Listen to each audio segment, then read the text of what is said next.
Assalamualaikum warahmatullahi wabarakatuh. Alhamdulillahi rabbil alamin. Wassalatu wassalamu ala ashrafil mursalin Nabiyyina wa maulana Muhammadin wa ala alihi wa sahbihi ajma'in. Wa ashhadu an la ilaha illallah wahdahu la syarikalah. Wa ashhadu anna Muhammadan abduhu wa rasuluh sallallahu alaihi wa ala alihi wa sahbihi wa man tabi'al huda ila yaumil qiyamah. Wonten ngarsa dalem para sesepuh bini sepuh ingkang tansah pantes kinurmatan, para bapak para ibu jamaah Mushola Al-Huda Al-Hijrah Padukuhan Bokesan, Kelurahan Sindumartani, Kapanewon Ngemplak, Yogyakarta. Alhamdulillah, kita layak bersyukur kepada Allah Subhanahu wa taala. Di kesempatan malam ini Allah berikan kita waktu untuk mau belajar. Bisa nek jenengan jam 8 niku pun mapan turu dereng, Pak? Sampun. Oh, dereng. Ibu-ibu dereng. Bapake sampun. Kok benten wedale niku pripun? Oh, bapake kesel. Masyaallah. Berarti bapake mapan turu, ibune mejeti ngoten kok. Alhamdulillah ing dalu menika kita sedaya saged belajar, mugi majelis menika dados majelis ingkang barokah. Kita semuanya diberi oleh Allah Subhanahu wa taala ilmu yang bermanfaat. Tadi sudah disampaikan dalam pengumuman yang mau kita bahas adalah masalah fikih kurban. Dados satu kaidah penting. Kaidah penting niku tegese sedaya muslim kudu paham. Al ilmu qablal qauli wal amal. Menungso niku kedah nggadah ilmu sebelum dia berbicara atau berbuat. Sebab semua aktivitas kita ini ada aturannya. Ibadah kurban ada aturannya. Ibadah Idul Adha nggih wonten aturane. Sedaya ibadah niku wonten aturane. Ngelakoni ibadah kok melanggar aturan dalam ibadah itu, maka nanti ibadahnya jadi tidak diterima. Di zaman Nabi SAW niku wonten setunggalipun sahabat, saking semangate le nglakoni kurban sampai hewan kurbannya, kambingnya itu disembelih sebelum sholat Idul Adha, dengan harapan nanti hasilnya lebih cepat bisa matang sehingga bisa disuguhkan kepada Rasulullah SAW sebagai sarapan beliau. Ketika Nabi SAW mendengarkan laporan dari sahabat ini, Nabi SAW mengatakan, syatuka syatulahmin, nek ngono wedusmu yang wedus daging, alias tidak bisa bernilai sebagai korban karena dilakukan dengan cara yang salah. Makanya ngelakoni ibadah nek mong modal semangat ora dadi, Pak. Sebab kita juga perlu tahu ilmu dan aturannya agar bagaimana korban dan ibadah yang kita lakukan bernilai sebagai ibadah yang sah. Nggih, terus dititeni niku nggih. Kaidahe pripun? Al ilmu qablal qauli wal amal. Sedaya muslim iku kedah duwe ilmu, kedah sinau, harus belajar sebelum dia berbicara dan beraktivitas. Mau menjalankan ibadah ya harus punya ilmu dulu. Salat, piye carane salat sing sah niku wonten ilmune. Poso nggih wonten piye carane poso sing sah nggih wonten ilmune. Nglakoni ibadah napa mawon nggih wonten ilmune. Tidak terkecuali adalah ibadah kurban. Maka saat kita berkurban, kalau asal-asalan nanti kurbannya bisa batal. Nah, selanjutnya kita akan berikan keterangan sebentar, ya, sesaat saja. Nanti sisa waktunya bisa dipakai untuk diskusi. Sebab biasanya nih masalah babakan kurban ngeten iki banyak kasus yang beragam, berbeda-beda tergantung dari masing-masing pengalaman panitia dan sahibul kurban yang sudah melaksanakan di beberapa tahun sebelumnya. Bapak Ibu yang dimuliakan Allah Subhanahu wa taala, ibadah kurban itu intinya adalah napa Pak? Menyembelih. Intinya menyembelih. Maka dalam proses penyembelihan ini harus dijaga sebaik mungkin, jangan sampai keliru. Nah, dalam kegiatan ini ada beberapa aturan yang perlu diperhatikan. Pertama, aturan yang berkaitan dengan sahibul kurban. Aturan yang berkaitan dengan sahibul kurban. Aturan sahibul kurban nomor 1, wong sing kurban dinilai sah apabila yang berkorban adalah seorang muslim. Sebab korbane wong kafir niku tidak sah. Nek pripun Pak, wonten wong non muslim sing nunut nderek mendo misalnya. Ada orang non muslim yang ikut menitipkan kambing. Boleh nggak diterima? Boleh. Tapi nanti silahkan disembelih sebelum sholat Id atau disembelih sebelum subuh. Atau disembelih tujuannya nanti untuk makan bersama. Karena yang seperti ini dia berarti nyumbang daging atau nyumbang kambing untuk kegiatan kaum muslimin. Boleh diterima. Lah nek wong non muslim melu urunan sapi pripun Pak? Misalnya 7 orang, salah satunya non muslim.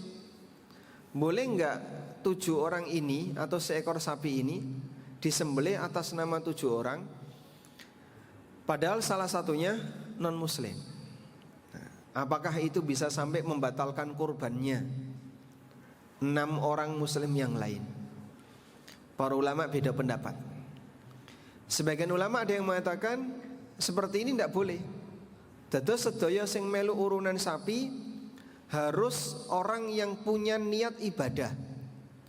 Non muslim kan tidak punya niat ibadah. Maka kalau ada non muslim ikut urunan, korbannya jadi tidak sah. Sehingga kalau ada satu saja non muslim, maka yang 6 ini batal semua. Ini menurut pendapat Hanafiyah. Lalu ada pendapat yang kedua. Urunan seekor sapi 7 orang itu boleh beda-beda niat. Wonten sing niate korban, wonten sing niate akikah, kekahan, wonten sing niate napa meneh? Sedekah, wonten sing niate nggo dodol daging, arep dijikuk gedol bakso, dan aneka niat yang lain. Sehingga dalam seekor sapi itu dimiliki oleh 7 orang dengan niat yang berbeda-beda. Menurut pendapat yang kedua, ini boleh. Bukan syarat semuanya harus punya niat ibadah. Karena niat ibadah itu kembali kepada pribadi masing-masing. Maka tidak harus ada keseragaman niat ibadah untuk 7 orang tadi. Dan ini adalah pendapat sebagian ulama Syafi'iyah. Sehingga menurut pendapat yang kedua ini, kalau dalam urunan itu ada non muslim yang ikut, hukum korbannya tetap sah. Karena niatnya dikembalikan kepada masing-masing sahibul korban, walaupun nanti berbeda dengan temannya yang lain. Dah? Tapi untuk kehati-hatian, nek iso sing melu urunan sapi semuanya seragam niat. Sebab kan nyawanya cuma 1. Nah, ketika nyawanya 1, berarti kalau bisa ada keseragaman para sahibul korban yang ikut urunan dalam korban sapi tersebut. Oke. Selanjutnya, dalam bahasa para ulama, korban itu sunnah yang sifatnya kifayah. Kula baleni nggih. Ulama menyebut ibadah korban itu sunnah kifayah. Maksudnya apa Pak sunnah kifayah? Yang dimaksud sunnah kifayah adalah kados dene wajib kifayah. Nek wajib kifayah niku napa? Kewajiban yang jika sudah dilaksanakan oleh sebagian orang, maka yang lain tidak wajib, yang lain gugur. Contohnya adzan. Adzan itu kewajiban kifayah. Nek pun wonten siji sing adzan, liyane aja melu adzan. Kok kabeh adzan, sak kampung adzan, dados napa niku Pak? Oh iya ora sida salat jamaah. Contoh yang lain, dadi khatib ya mung siji. yang lain mendengarkan. Nah, sunnah kifayah itu maksudnya gimana? Dalam satu keluarga, korban itu diwakili oleh satu orang untuk dirinya dan seluruh anggota keluarganya. Nah, ini anggota keluarganya kathah pripun Pak? Mboten napa-napa. Allah Maha Kaya untuk memberikan pahala kepada semuanya. Sebagaimana keterangan Abu Ayyub Al-Ansari. Keterangan sinten? Sahabat Abu Ayyub Al-Ansari. Sahabat Abu Ayyub Al-Ansari pernah mengatakan, kana rajulu fi ahdin Nabi sallallahu alaihi wasallam yudahhi anhu wa an ahli baitihi fayakulun wa yut'imun. Zaman dhisik, di zaman Nabi sallallahu alaihi wasallam, seorang sahabat beliau menyembelih seekor kambing atas nama dirinya dan seluruh anggota keluarganya. Dados korban niku mboten amal pribadi-pribadi.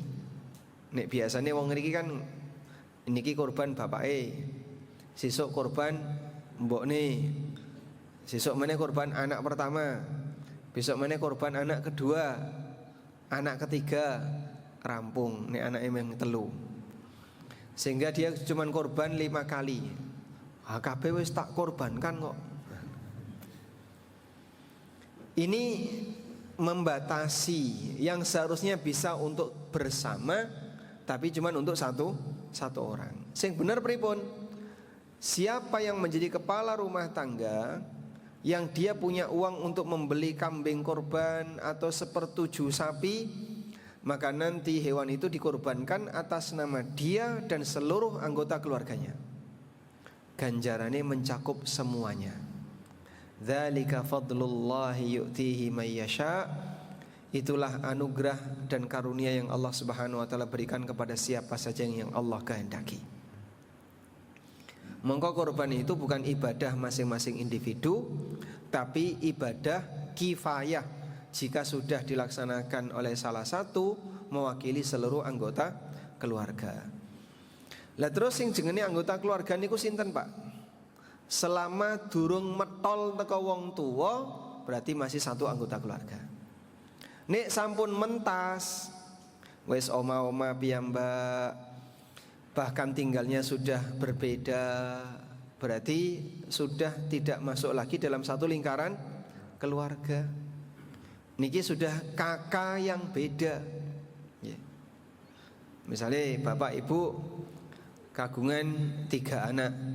Anak pertama nikah, oma-oma, terus membuat kakak sendiri, metol saka wong tua. Berarti kalau sudah jadi kakak yang berbeda, maka bukan satu keluarga lagi.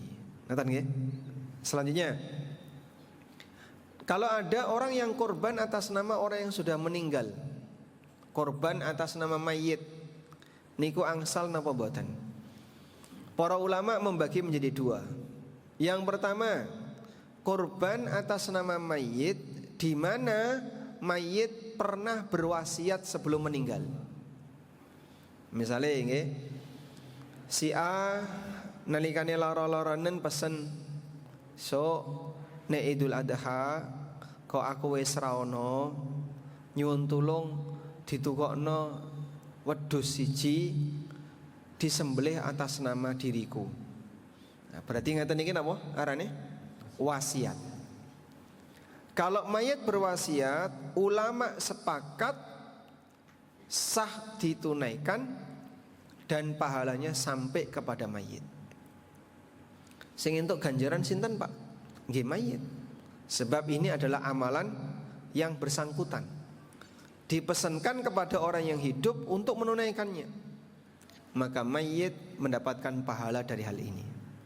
Ada? Yang kedua, mayit tidak pernah berwasiat. Sehingga atas inisiatif pribadi, keinginan pribadi dari orang yang hidup. Misalnya putrane napa putune, aku kok kelingan simbah. Terus piyambake nukokno wedhus atas nama almarhum Mbah Ponimin. Lalu nanti disembelih atas nama Mbah Ponimin yang sudah meninggal. Apakah ini boleh? Ada dua pendapat ulama dalam hal ini. Pendapat yang pertama, hukumnya dilarang dan tidak boleh, serta tidak sampai kepada mayit. Ini pendapat Syafi'iyah. Karena dalam mazhab Syafi'iyah tidak boleh menghadiahkan pahala amal kepada mayit ya, kecuali yang ada dalilnya. Nah, sementara yang tidak ada dalilnya ya hukum asalnya tidak boleh. Korban itu tidak termasuk diantaranya. Sebab Nabi SAW tidak pernah berkorban atas nama mayit. Maka demikian pula berlaku bahwa korban atas nama mayit kalau tidak ada wasiat maka tidak boleh ditunaikan. Pendapat yang kedua, hukumnya boleh dan sah, pahalanya sampai kepada mayit. Menika pendapat mazhab Hambali dan mazhab Hanafi. Tentu jenengan setuju dengan pendapat yang kedua ini, maka kalau ada korban atas nama orang yang sudah meninggal, pripun hukumnya? Sah dan boleh. Ngerti nggih? Baik. Berikutnya, dalam kegiatan korban, ya, di sana sahibul korban dilarang untuk motong kuku dia dan rambutnya sejak masuk tanggal 1 Dzulhijjah. Tanggal 1 Dzulhijjah nika dinten Senin wengenane nggih, Pak. Jadi mulai dari Senin sampai nanti hewannya disembelih. Rasulullah sallallahu alaihi wasallam pernah bersabda, "Idza dakhala al-ashrul awwal wa yuridu ahadukum ayyudhhiya fala yamassanna min sya'rihi wala basyarihi syai'a." Nalikane wis mlebu tanggal 1 sampai tanggal 10 Dzulhijjah, ada salah satu di antara kalian sing pengen korban, maka jangan nyentuh kuku dan rambutnya. Tegese aja dipotong. Loh, kenapa Pak kok nggak boleh dipotong? Ya dilarang oleh Nabi SAW. Niku kuku hewannya apa kuku menungsone, Pak? Menungsone, bukan hewannya. Karena kuku kambing tidak dipotong. Kuku wedhus dipotong mboten, Pak? Mboten. Sehingga yang dipotong di sini adalah manusianya. Kuku manusia jangan dipotong. Hikmahnya niru-niru para jamaah haji. Nalikane para jamaah haji niku ihram, mereka tidak boleh potong kuku, potong rambut dari mulai kegiatan awal haji sampai mereka tahallul awal. Ya, maka yang di tanah suci seperti itu, yang di tanah air niru-niru yang seperti itu. Sehingga fungsinya adalah dalam rangka untuk menyamai kegiatan jamaah haji. Selanjutnya, dalam kegiatan korban, di sana ada ketentuan yang berkaitan dengan hewan korban. Kalau tadi kan ketentuan terkait sahibul korban, sekarang ketentuan terkait hewan korban. Ketentuan hewan korban, yang pertama jenis hanya ada 3: onta, sapi, kambing, dan seluruh variannya. Yang kedua usia. Usia niku wonten kalih, Pak. Wonten sing disebut usia jadza'ah. Coba dibaleni. Napa? Kok berubah? Napa Mas ning Mas? Jadah. Jadi jadah. Nggih. Jadza'ah. Jadza'ah, nggih. Yang berusia jadza'ah ini hanya berlaku untuk wedhus gembel. Hanya berlaku untuk domba. Namanya domba jadza'ah. Domba jadza'ah niku domba yang usia berapa? Domba jadza'ah niku domba yang usianya 6 bulan. Genep 6 ulan. Ya, itu boleh. Nabi SAW pernah mengatakan, "Dhahu jadza'atan minadh-dha'ni." Kalian boleh menyembelih jadza'ah minadh-dha'ni, domba jadza'ah sing umure pun genep 6 ulan. 1 tahun lebih bagus. Tapi belum 1 tahun boleh asal sudah genap 6 bulan. Nggih. Selanjutnya, kurban itu boleh betina. Terus nyembelih wedhus wedok, sapi wedok niku angsal. Apa dalilnya? Hadis Ummu Kurzin.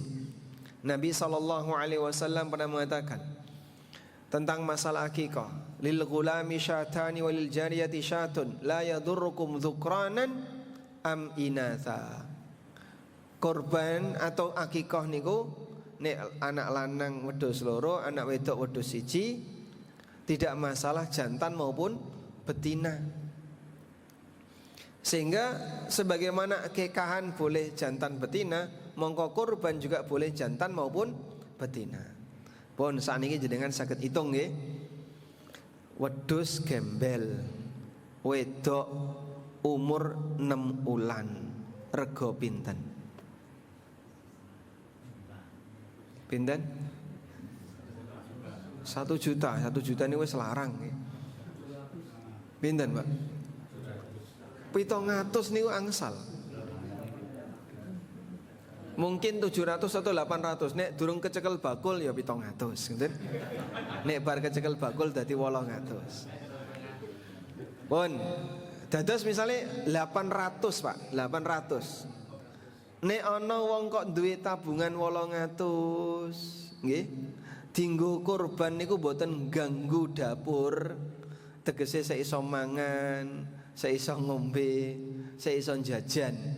Metu duit 800 seiso jajan, kok ora gelem kurban. Niki nek iso dijak ning masjid. Jak ngaji. Sehingga seharusnya nggih, kurban teng Bokesan biasanya teng pundi? Teng Masjid Ler. Masjid Ler. Ada berapa sapi? 4. Kambingnya berapa? Biasanya 10. Sapi papat itu berarti 28 kakak, gitu. Sapi 4 kan 28 kakak ya. Ditambah 10 berarti 38 kakak yang kurban. Jumlah kakak Bokesan pinten? 140. Berarti niku dereng wonten 1/3. Yang 2/3 niku melayu ning ndi, Pak? Wah, boten mampu ya, Mas. Kira-kira nek metu duit 800, leren ngerokok sanggup boten, Pak? Jenengan nek ngudut setahun niku biayanya pinten?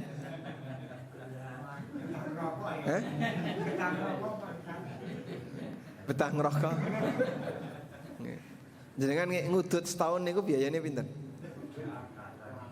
Kata nyun sewu. Nek udut sedinten niku telas pinten, Mbah?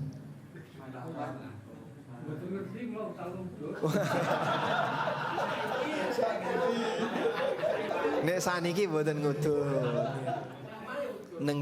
Nembe pengawasan kok udut. Coba ngudut sehari berapa? 30?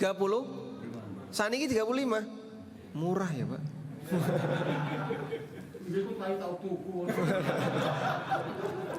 Nukokno. Terus jenengan misalnya biaya udut 20.000 per hari, ping 30 600 niku sawulan, Pak. Ping 12 saged umroh jenengan nih, Pak. Cuman kan kadang seperti ini nggak terasa. Sehingga kalau kita mau bicara efisiensi ekonomi keluarga, keduren yang ngomong gitu. Jadi kalau kita pengen jadi orang yang hartanya bermanfaat untuk kegiatan yang bernilai ibadah, kalau niki nggak yakin, insya Allah sedaya masyarakat Bokesan nek mong 800 setahun nggo kurban, sanggup sedaya nggih Pak? Insya Allah sanggup ya? Sanggup, Pak. 800 lho, Pak, nyediani gembel wedok 6 wulan. 800 iso yo ya sak yuta lah nek nabung selama setahun. Cuman kadang kita kurang persiapan. Padahal ini termasuk di antara amal ibadah yang nilainya sangat besar, di mana orang yang berkorban itu amal yang diperintahkan oleh Allah, fasholli li rabbika wanhar. Wonten setunggalipun hadis ya. Ada yang menyebutkan lakukanlah korban, fa innahu matayakum yaumal qiyamah. Karena yang namanya hewan korban itu bakal jadi tungganganmu sesuk nalikane kiamat. Ya, walaupun hadis ini dhaif, tapi ini jadi motivasi. Berarti aku besok nek ora tau korban, nah sampean arep numpak apa, Pak? Wong nglewati sirat kaya mengkono. Baik. Cuman seperti ini harus dilatih ya. Terutama sing tesih jarang-jarang korban. Nek iso per tahun korban, kalau nggak bisa per tahun ya minimal per 2 tahun. Ini tujuannya untuk melatih bentuk peribadatan kepada Allah dengan ibadah yang istimewa, menyembelih binatang. Oke. Selanjutnya ada namanya usia musinnah. Musinnah, pripun? Musinnah. Nah, musinnah niki sing diarani musinnah niku poel, Pak. Nah, poel ini yang berlaku untuk sapi atau kambing selain gembel. Kambing selain gembel ya wedhus Jawa, kambing Garut, itu semuanya harus musinnah. Usia minimal untuk kambing, usia musinnah itu 1 tahun. Nek sapi usia minimal 2 tahun. Nah, pripun Pak, nek wis 2 tahun tapi durung poel, Pak. Ditetel. Yo sakno sapine. Ada pertanyaan seperti itu ya, yang disampaikan kepada Imam Ibnu Utsaimin. Yang jadi acuan itu giginya atau umurnya. Lalu beliau menyampaikan yang jadi acuan itu umurnya, bukan giginya. Sing penting wis genep 2 tahun sudah bisa dipakai untuk korban walaupun belum tanggal giginya. Ngerti nggih? Baik. Selanjutnya ada cacat yang menyebabkan hewan itu tidak boleh dikorbankan. Nabi SAW mengatakan, arba'atun la tujzi, wonten 4 bentuk cacat yang tidak boleh dikorbankan. Yang pertama, al-aura al-bayyin auruha, hewan yang buta sebelah matanya, yang jelas butanya. Wal arja al-bayyin arjuha, sing pincang dan belas yang jelas pincangnya. Yang ketiga, al-maridah al-bayyin maraduha, binatang sakit yang jelas sakitnya. Yang keempat, al-hazilah allati la tunqa, kewan sing kuru sampai kaya ora duwe sumsum, sampai digambarkan sumsumnya aja nggak ada, saking kurune. Ini 4 jenis binatang yang tidak boleh dikorbankan. 4 jenis binatang yang tidak boleh dikorbankan. Baik, selanjutnya, karena 4 jenis binatang ini tidak boleh dikorbankan, maka nek ketemu cacat kados ngeten niki ya harus dihindari. Jangan sengaja menyembelih hewan yang cacat. Atau yang lebih parah daripada ini, dalam hadis itu kan buta sebelah, Pak. Nek buta karo-karo nih, ya tambah ra entuk. Siji wae ra entuk kok malah loro. Selanjutnya, ada cacat yang hukumnya makruh. Cacat yang hukumnya makruh itu cacat tanduk dan telinga. Misalnya yang telingane sobek. Biasanya nek wedhus Jawa niku kan dawa nggih, kadang sobek. Atau cacat tanduk, hampir semua kambing bertanduk rano kok tanduke utuh ini Pak biasanya. Apalagi yang sengenane dodosan, kadang gembil saidi. Nah, kalau cacat yang gembil-gembil saidi ini tidak diperhitungkan. Tapi kalau misalnya patah sampai melebihi separuh, itu makruh. Namun kalau patahnya sampai menyebabkan otaknya rusak, hukumnya dilarang untuk dipakai korban. Oke? Kemudian ada istilah ta'yin. Wonten istilah ta'yin. Ta'yin niku napa, Pak? Menegaskan hewan tertentu mau dipakai korban. Contoh nggih. Kula nggak ada 10 kambing. Sampai tanggal 3 Zulhijjah saya berniat untuk menyembelih salah satu sebagai korban. Tapi belum saya tentukan wedhus sing ndi sing arep tak pilih. Akhirnya pas tanggal 9 baru saya nentukan, iki engko sing tak korbankan. Wedhus sing iki sing tak pilih. Tak kasih tanda, dicenteli karet di mana tanduknya. Sudah? Nah, ketika saya sudah menetapkan ini yang mau saya jadikan sebagai hewan korban, maka berarti hewan itu sudah ditakyin. Sudah diapain? Ditakyin. Ditentukan, ditunjuk untuk disembelih. Itu namanya sudah ditakyin. Nah, takyin itu bisa dengan cara lisan tadi.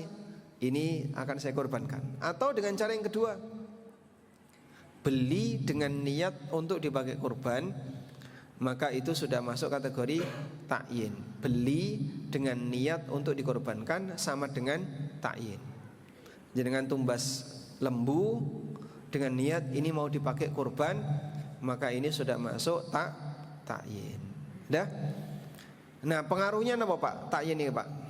Nek sampun ditakyin tidak boleh ditukar. Wah, wedhusmu kok apik, lanang gedhe gagah, lemu. Wah, iki nek disembelih eman, dienggo bibit ae. Lah terus piye? Sampean ganti liyane. Padahal sudah mau diniatkan untuk korban. Rasido eman dienggo bibit. Apa ini? Haram, dia terlarang. Kenapa, Pak? Ya karena sudah ditakyin. Kalau mau diganti, kalau diganti harus yang semisal atau lebih baik. Karena tadi sudah ditakyin. Nah, kemarin tuh ada kejadian teng daerah kerajaan, Pak, Tenggen kula, Pak. Di kerajaan menika korban betina gembel hamil. Akhirnya setelah ketahuan hamil sama dokter, tidak boleh ini disembelih. Aturan di negara kita tidak boleh, harus diganti. Akhirnya kita sampaikan ganti dengan yang lebih baik, lebih gede, tidak boleh lebih kecil, minimal sama. Alhamdulillah saya sanggup untuk ganti. Baik. Yang kedua, nek mengalami kecelakaan setelah ditakyin, maka tidak perlu diganti. Contoh nggih, ngeduno lembu dari truk. Nah, jatuh pincang, H-1 pincang. Niku perlu diganti napa mboten, Pak Ustaz? Mboten. Kenapa? Karena sapi ini sudah ditakyin. Kalau sudah ditakyin, winginane ya pas tuku sehat. Pas tuku nggih, sehat, tidak ada masalah. Ngerti-ngerti saat proses pengiriman jatuh dari truk, pincang. Maka karena kemarin itu utuh, selamat, untuk kali ini tidak perlu diganti. Oke, selanjutnya yang ketiga, pembahasan yang ketiga berkaitan dengan proses menyembelih. Satu hal yang perlu diperhatikan, sing nyembelih kudu muslim sholat. Nek jagale ra tau sholat, nanti sembelihannya jadi batal. Kok sakit, Pak? Sebab manusa sing mboten purun sholat niku ngendikane Nabi Muhammad sallallahu alaihi wasallam, piyambake medal sangka agama. Rasulullah sallallahu alaihi wasallam pernah bersabda, al-ahdul ladzi bainana wa bainahumus shalah. Perjanjian antara kami dan mereka adalah salat. Faman tarakaha faqad kafar. Sapa sing wani ninggalna salat, mongko piyambake kafara, metu saka agama, tegese kafir. Nah, terus pripun, Pak? Nggih sembelih batal. Mongko nek jenengan ngundang jagal, kudu jagal sing salat. Nek caca-caca bebas. Tapi bagian nyembelih kudu salat. Tur iso maca bismillah. Sebab bismillah ini syarat. Ayo maca bismillah. Bismillah. Bismillah. Bismillah kok bismillah. Baleni bismillah. Wonten mboten sing ra iso maca bismillah. Bismillah. Bismillah. Kon maca bismillah kok ra iso. Kadang nggih nyuwun sewu nggih, ilat Jawa nek wis kadung ketekuk niku nggih angel maca kalimat Arab. Rangandubillah. Kok rangandubillah? Kula niku nate ngrungokno panas niku rangandubillah. Rangandubillah iki apa? Ono parian rangandubillah itu. Nah, orang-orang yang seperti ini dia tidak bisa mengucapkan kalimat yang itu jadi syarat sah ibadah tertentu, maka dia jangan dipasrai. Saya pernah itu melihat ada jagal sembelih sapi tapi ra iso maca. Jadi maca napa niki, Pak? Wis sampean mangke mboten maca. Akhirnya Pak kaum sing macakno. Jadi jagale udah siap dengan pisaunya. Terus Pak kaum buka selembar kertas, maca nggih. Allahumma Allahumma Allahumma bismillah Allahu akbar. Wis sembelih, sembelih. Nah sing maca Pak kaum sing nyembelih ra maca iki. Niku pripun niku, Pak? Nggih. Padahal yang seharusnya membaca siapa? Yang nyembelih, bukan asisten penyembelih. Bukan asistennya tapi yang nyembelih. Tapi sing nyembelih mau meneng ae. Karena dia merasa aku ra iso maca kayak gini. Nah kalau kayak gitu ya cari jagal yang lain. Minimal iso maca bismillah. Karena itu syarat halal sembelihan. Oke? Selanjutnya proses distribusi penyaluran hewan kurban. Dalam penyaluran hewan kurban, di situ ada satu hal yang nggak boleh dilakukan, yaitu menjual hasil korban yang nanti manfaatnya untuk pribadi. Kalau baleni ya, menjual hasil korban yang manfaatnya untuk pribadi. Tapi kalau menjual hasil korban tapi manfaatnya untuk disedekahkan, menurut Ibnu Umar dan ini pendapatnya Imam Ahmad dalam salah satu riwayat, hukumnya boleh. Misal kulit didol, kemudian tengkleng-tengkleng didol, kaki-kaki dijual. Hasilnya dipakai untuk sedekah bagi fakir miskin di sekitar. Boleh.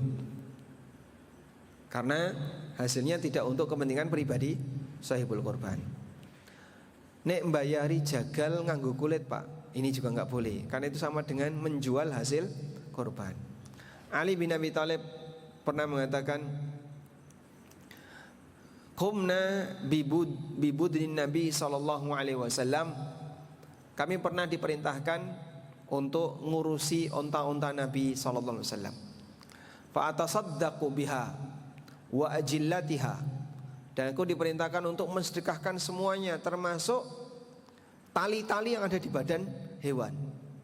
Wa alla nu'tiyal jazara minha syai'ah. Dan kami dilarang untuk memberikan upah kepada jagal dengan mengambil hasil dari hewan korban. Nahnu nu'tihi min indi anfusina.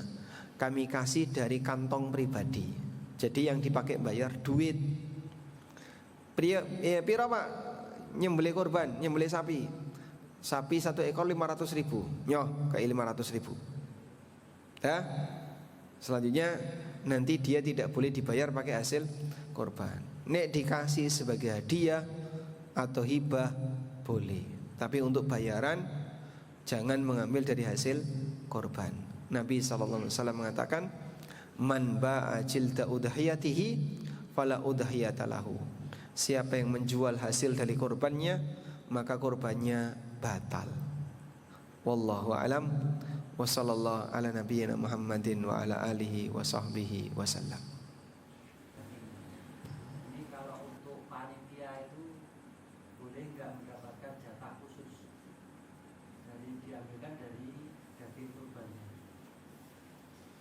Boleh nggak panitia dapat jatah khusus dari hasil korban? Biasanya nek teng Bokesan panitia jatah pinten?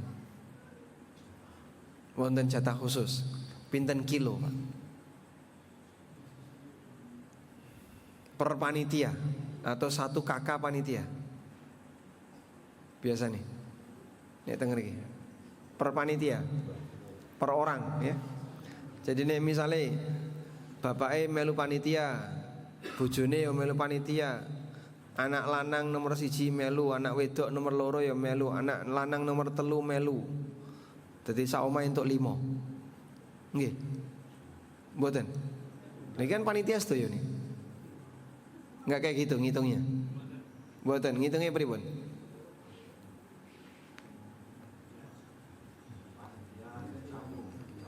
Gimana? Satu panitia dapat satu, misalnya satu keluarga itu Ada tiga. ada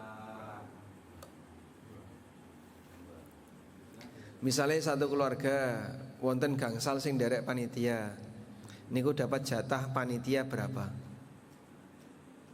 ya semua dapat kalau Dapat 5. semua ada panitia. Nggih. Termasuk panitia. Termasuk panitia. Ada Pak di sebuah kampung, nggih. Si A niki bukan termasuk sahibul kurban, piyambake mboten derek kurban.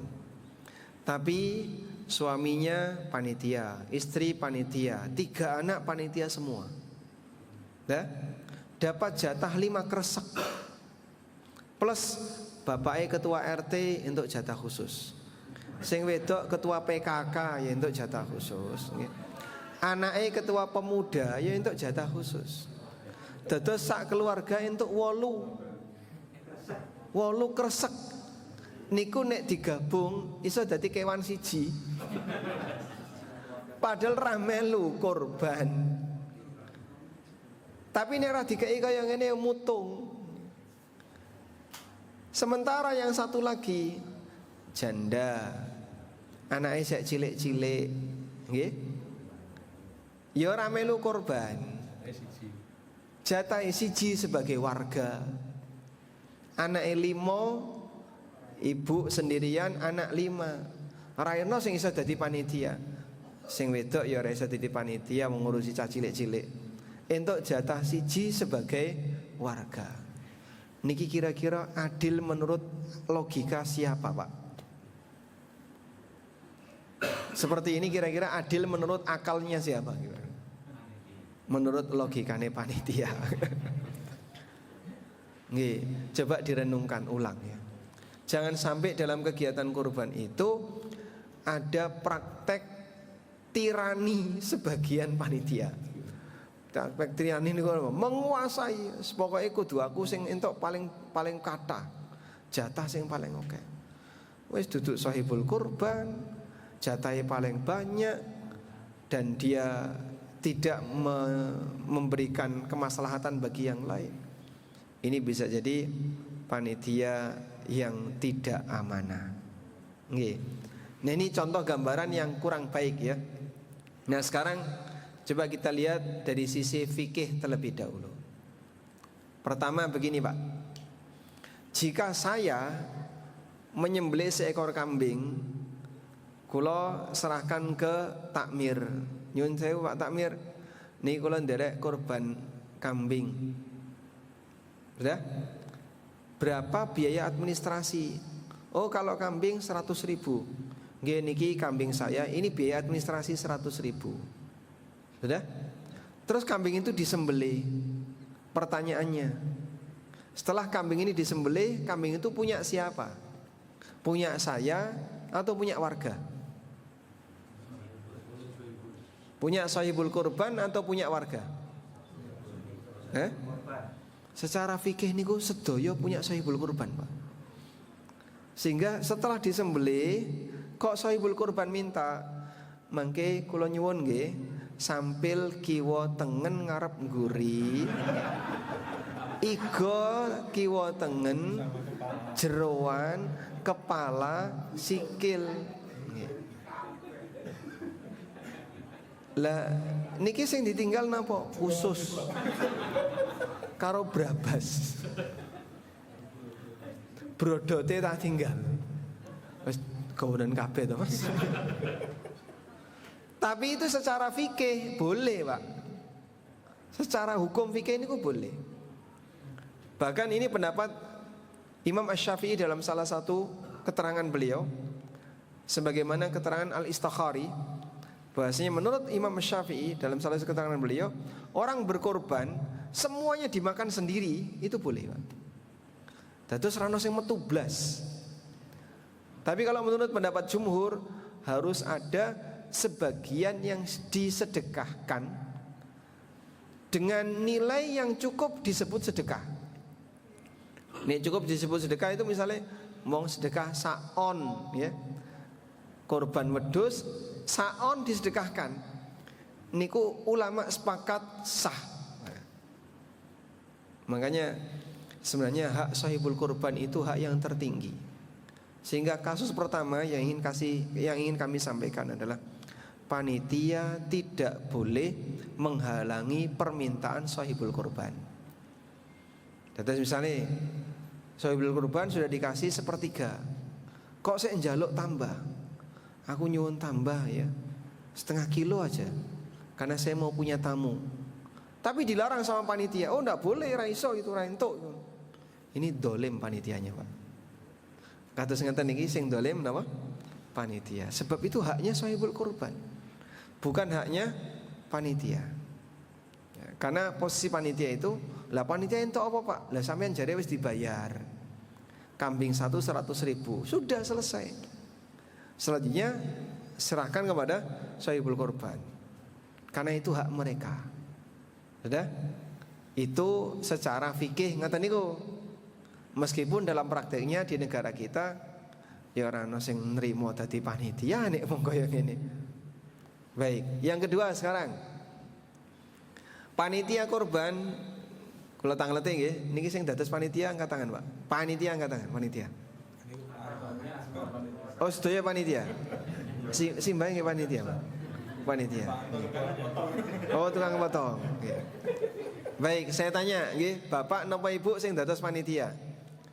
Jenengan kerja sebagai panitia itu tujuannya untuk sosial atau untuk cari bayaran?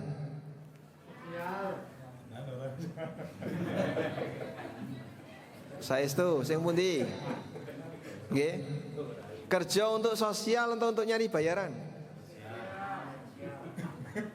Kalau sahibul korban plus panitia biasanya Enggak masalah. Sahibul korban dan sekaligus panitia monggo saged. Makanya niki ditanteng riyen niki panitia niki. Jenengan sebagai panitia itu kerja untuk sosial, tegese kerja bakti golek ganjaran, atau kerja untuk golek bayaran? Nek ibu-ibu pripun sik ibu-ibu sik jawab.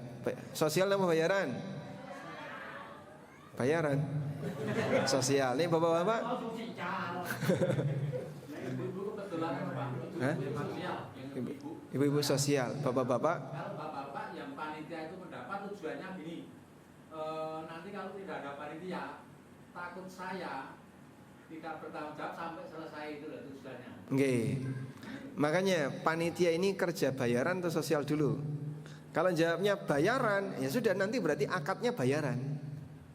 Ngeten nggih? Nah, nanti kalau akadnya bayaran itu ada aturannya. Tidak boleh dibayar dengan hasil korban. Di awal tadi lah yang kata Ali bin Abi Thalib, kami dilarang untuk memberikan hasil korban sebagai bayaran. Monggo nek panitia kok teko arep-arep bayaran, nggih nyun sewu, ini bisa membatalkan korbannya sahibul korban. Niku sing bahaya niku. Sebab ini ada urusannya dengan masalah fikih.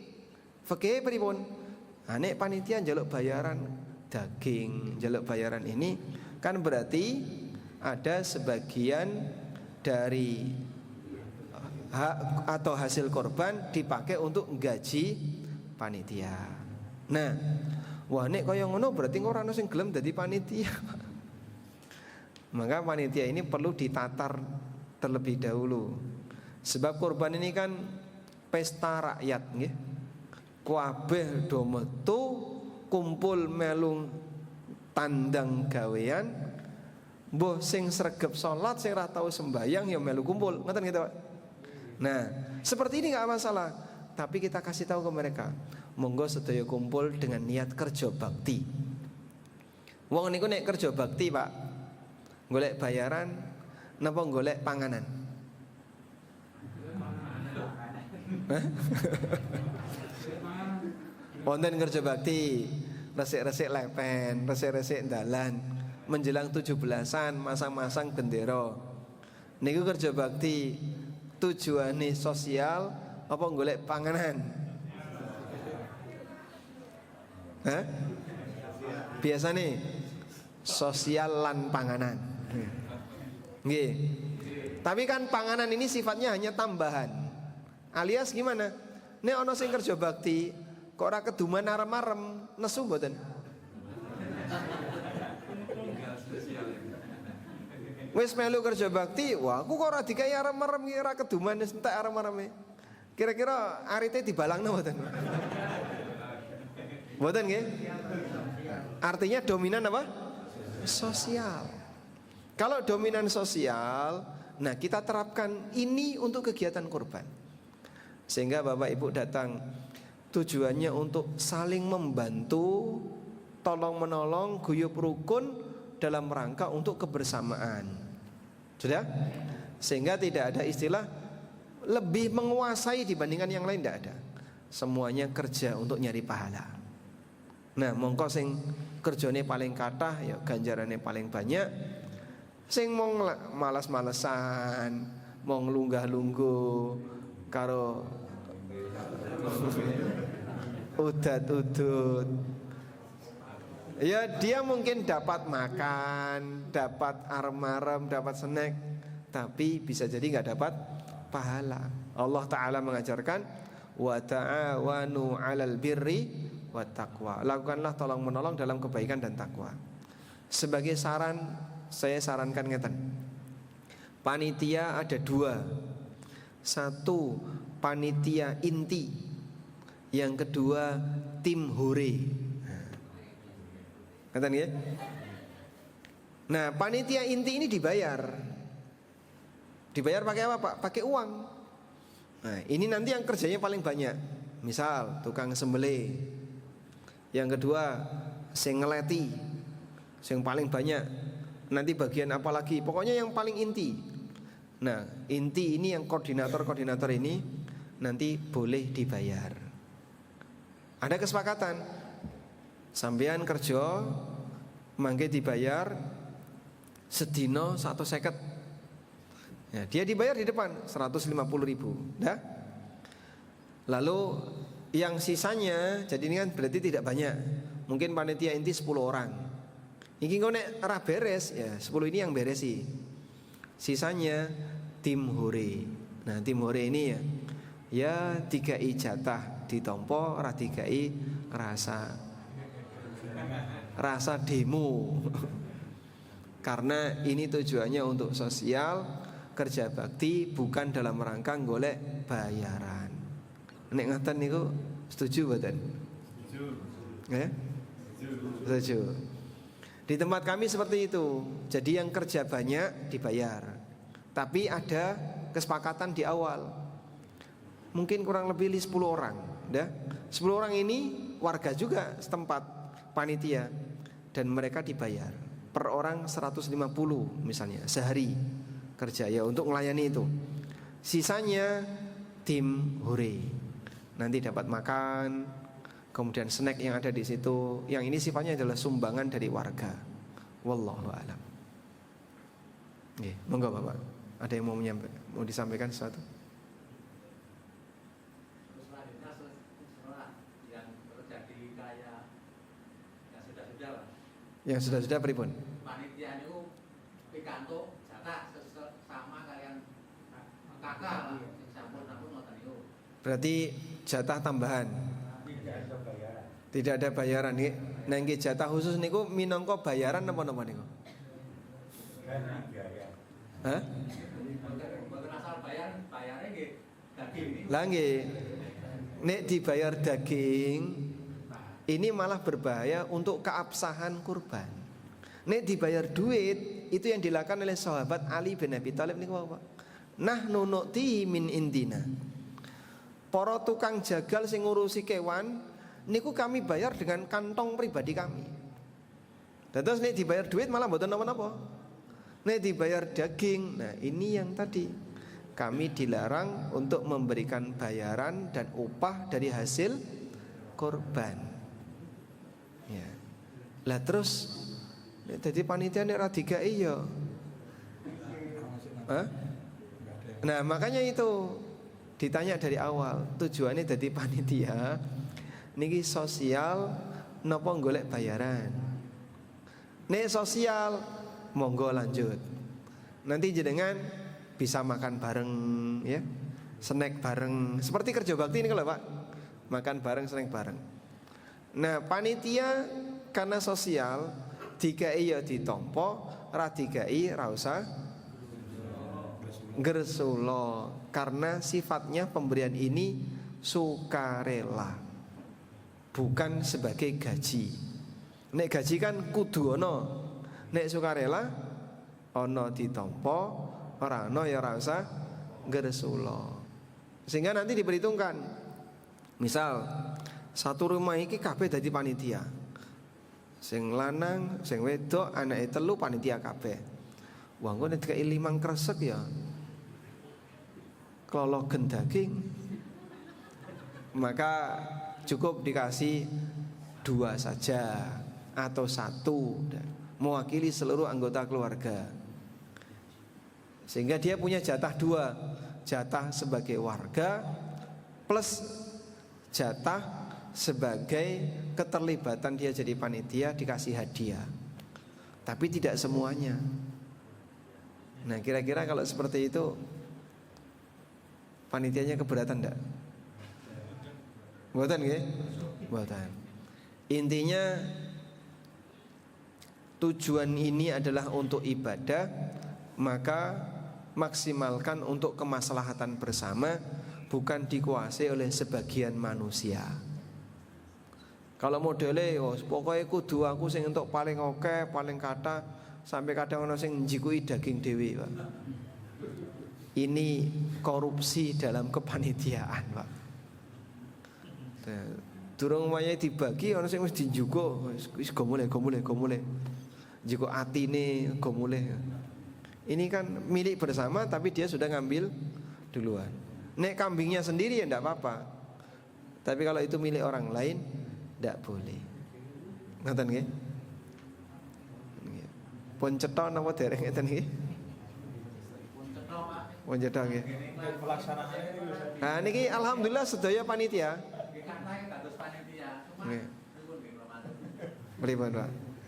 Nek kalau rumiyin kan sing anu dapat berapa 5 pernah terjadi. Nggih. Kebetulan saya kan ketua panitia. Nggih. Terus lama-lama saya situ sekarang maksimal dapat 2 panitia dan kakak kan itu. Nah gitu. Jadi walaupun yang datang banyak, maksimal 2. Ya dulu pernah ada yang dapat banyak itu. Wah. Terus saya istilahnya nanti kan yang nggak punya malah jatahnya kurang tuh kan. Nggih, mesakne sing mboten gadah niku. Makanya ini pertimbangannya ini kan untuk kemaslahatan bersama. Jangan sampai ada sebagian yang lebih menguasai daripada yang lain. Nggih. Maksud kula sing keton-keton iki, Pak. Niku nek mboten dikai mengke nek enten kan kiai kathah enten sing kelas enten sing mboten kelas. Niku ora dadi pengaruh nggih serba salah. Saestu nggih ngaten niku nggih kathah, Pak. Jadi ini, nah memang bagusnya nggih sebelum jadi panitia ada penataran panitia kurban. Sehingga piyambake dikasih pemahaman dulu. Dadi panitia itu aturannya kados ngeten niki. Mungkin nek jenengan melu aturan, alhamdulillah sedaya niku sae. Sehingga semuanya bisa kebagian secara proporsional. Tidak ada yang kuat lebih menguasai yang lain. Nggih gambarannya kados niku no. rondo, anake cilik-cilik atau wong randuwe ra iso melu dadi panitia, pun sepuh-sepuh. Mong dikai jatah sak kresek satu sebagai warga. Sing kene untuk jatah kata. Ketua takmir untuk jatah, dadi ketua RT untuk jatah, ketua PKK untuk jatah. Napa melih? Nggih, ketua pemuda untuk jatah. Sak omah iso untuk jatah 8. Ya karena tadi model panitia-panitia itu. Sampai saya pernah dapat cerita itu ya. Jadi dia saking banyaknya dapat jatah, waktu nggawa mulai niku Pak sampai tiba-tiba nih waktu. Ya disawang banyak orang. Dilihat banyak orang. Iku apa gak kelolo gendaging? Dia bukan sohibul korban, tapi gemboli paling kata. Iku nek ditimbang ngene ya iso sampai wedhus siji. Saking banyaknya. Nah, tapi kita ini kan mesti dapat ya, maksudnya untuk panitia itu. Apakah boleh sewu dari sohibul korban itu mengakatkan sebagai hadiah? nggih. Perbolehkan nggak? Misalkan kita sampaikan nanti biar kita itu kan jadi halal sah gitu, itu teknisnya seperti apa? Ya, bedanya antara hadiah dengan gaji ya, dengan upah bayaran. Niko Simba pun ngendika mboten dibayar kok. Ya dibayar karo daging niku. Gitu. Dan itu umum Pak. Itu tidak hanya ada di sini, ada di banyak tempat. Makanya kita luruskan ini. Tolong dihati-hati ini karena ada masalah sah dan tidak sah ya. Kalau di zaman Nabi SAW kurban itu kan sendiri-sendiri. Jadi misalnya kula kurban kambing ya, kula sembelih piyambak, maka dicaca-caca piyambak, kasihkan ke tetangga, selesai. Tidak kolektif seperti di tempat kita. Bapak saya itu kalau kurban ya sendiri. Kurban disembelih sendiri. Dan warga Lamongan itu kurbannya sendiri-sendiri kebanyakan. Walaupun ada juga yang kumpul di masjid. Kalau di Jogja hampir semuanya di masjid. Hampir semuanya kolektif, dikumpulin jadi satu. Kalau di area Jawa Timur niku piyambak-piyambak. Nah, di zaman Nabi SAW sebenarnya sendiri-sendiri. Nah sekarang bedanya apa Pak? Antara nih hadiah sama sedekah dengan upah itu, gaji. Kalau gaji itu sifatnya harus diberikan. Makanya nek ra dikai ya iso wani njaluk, meksa. Itu gaji. Aku wis nyambut gawe ora dikai. Pokoke aku kudu njaluk. Itu gaji. Kalau hadiah sifatnya sukarela. Nek dikai ya ditampa, ora dikai orang gresula. Nah, kira-kira nanti coba dicek di sini ya. Kira-kira nek panitia ra dikai iku gresula napa mboten, Pak? Nek ra dikai kok ya ora apa-apa wong aku iki ikhlas lillahi taala fi sabilillah, orang golek upah.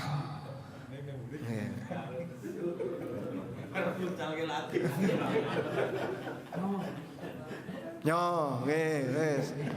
Aku tak mulai. Nek karo nesu kados ngeten niki, berarti kan njaluk bayaran. Nek njaluk bayaran, pun jenengan njaluk bayaran. Dibayar 100 purun mboten. Moh nek iso ya daging. Lho kok kaya ngono to, Pak? Niki urusannya halal dan tidak halal masalahnya.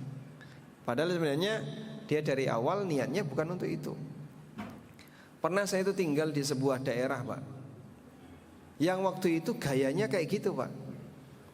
Jadi mereka minta kudu dibayar nganggo daging, nganggo hasil korban.